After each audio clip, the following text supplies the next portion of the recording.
everybody. This your backyard gardener, and I got a video today. I am about to start my microgreens. Look, I have ordered my seeds. I've had them for a while. I ordered from True Leaf. Like to give a shout out to the Low Cash Homestead, who actually got me motivated into growing microgreens. Not only for myself, but trying to perfect it where I gotta learn how to perfect it first. So over the winter, that's another task that I'm gonna be trying to do. So today we have spicy salad mix. We have romaine lettuce, and we have Detroit dark red beets. So I have a couple of containers where I have one container, this one, that I just basically got from a Chinese food restaurant, leftover Chinese food, and I put some holes in it. No biggie. But then I have these containers, which have slots in them. You can cut them in yourself, and then I'll have one up under it that does not have the slots in them to kind of catch the water. And so it don't make a big mess. Then, of course, I have my domes to put over the top of there. So, basically what I'm using is just a simple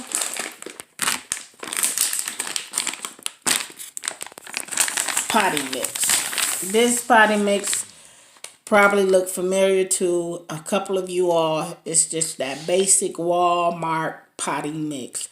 I'm using it because this is what I had. Other than that, once I start to perfect growing microgreens, by this being my first chance, I'll probably create some type of medium because it really doesn't take any special type of potting mix to grow microgreens. Okay, so let me get set up, get these trays filled, and we're going to open these packages and I'll show you what I got. Alright, so kind of got a little bit different position on the camera, but this is the growing medium here that I'm using, and this, as you can see in here, are my seeds. Now, these are just regular seeds, but I chose to go through True Leaf to get my seeds because I don't have a lot of different lettuce seeds around, so I could buy them a little bit in bulk, and they were a little bit cheaper than buying a small pack. So again, this is the spicy salad mix. I'm gonna do one on video, and then I'm gonna do the other ones. I kind of wanted to put a divider in here and do half and half, but we're going to do a whole one here, and then in the next one I'll put a divider and I'll do half and half because the packs are not that big. So I think I picked out all the little clumps that I was dealing with. You want an even coat. Seeds. So that when your grow come in and start to germinate, you'll have a nice even coat. Okay. A lot of people weigh their seeds. I don't. It's my first time growing them. Maybe this will be the mistake that I will learn. But so many ounces per pound, I just feel like it ain't that serious if you're doing it on a personal level.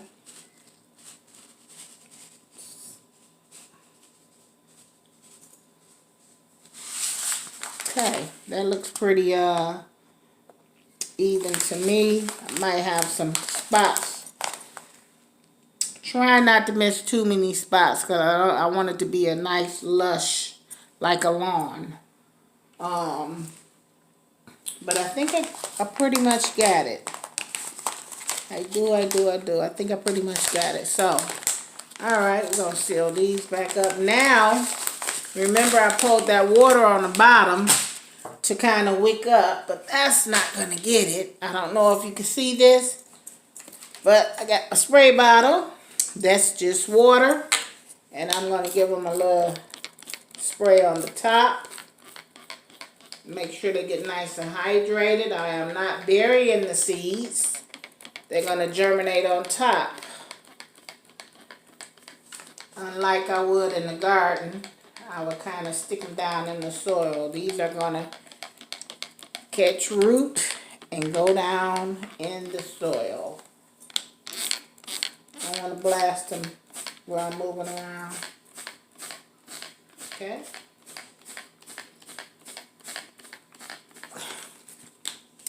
Get them nice and moist so that they can have something to germinate.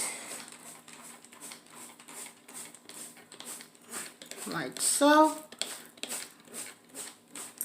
Not too soppy wet, but you just want to make sure that you do have all of your soil, your medium moist. Okay. Now I'm going to take one of my domes, like so. I'm going to place it over there. The biggest thing about growing microgreens, from my understanding, is mold. So what I'm going to do, I have this already in here. I have my humidity dome, my dome over the top of it. I'm going to take a towel and I'm going to cover it up. And I'm going to keep these seeds in darkness as if they were in soil. And once they start to germinate, we're going to check back in on them, see how they're coming. We're going to count down the days that we started to finish. So we're thinking about 15 days we should be harvesting. Okay, and microgreens have almost 3 times the amount of nutrients as they would a full plant, because you're just starting off with the top leaves and you're cutting them off, harvesting them there. So we should have some pretty good taste. So we're going to put this down, cover it up, check back on it in a couple of days. Okay, BG family, it has been a couple of days, and as you can see, the seeds have germinated really nicely, and I had the dome on here and I covered them up with the towel here. So we're going to come back in a couple of more days and they should be nice and green and hopefully close to harvesting. I'm going to put these up under the grow light until a couple of days, let them green up, and we'll see how it goes. So we'll check back. As you can see, we're moving right along. Everything has went from yellow to green now that we have put it up under the grow light. Looking really good. And also our beets have started to germinate and they're looking really good. So we're going to let them grow a little bit more. But what a difference the day make. Alright, BG family, this is about 5 days later. We're nice, lush, and green. Got a little lay down over here from spraying so hard. But for the most part, there's no mold in here. We got good germination. So it looks really, really healthy. Really good, really green. I'm learning a lot from growing the microgreens. So that is the end of that. Give it a couple of more days, harvest it, put it over in some salad, on a few sandwiches, see how that go. And that'll be it. But this is your backyard gardener saying thank you so much. And I will be doing another video. It's my first grow of microgreens. And hopefully the second one will be better. Happy gardening, everybody.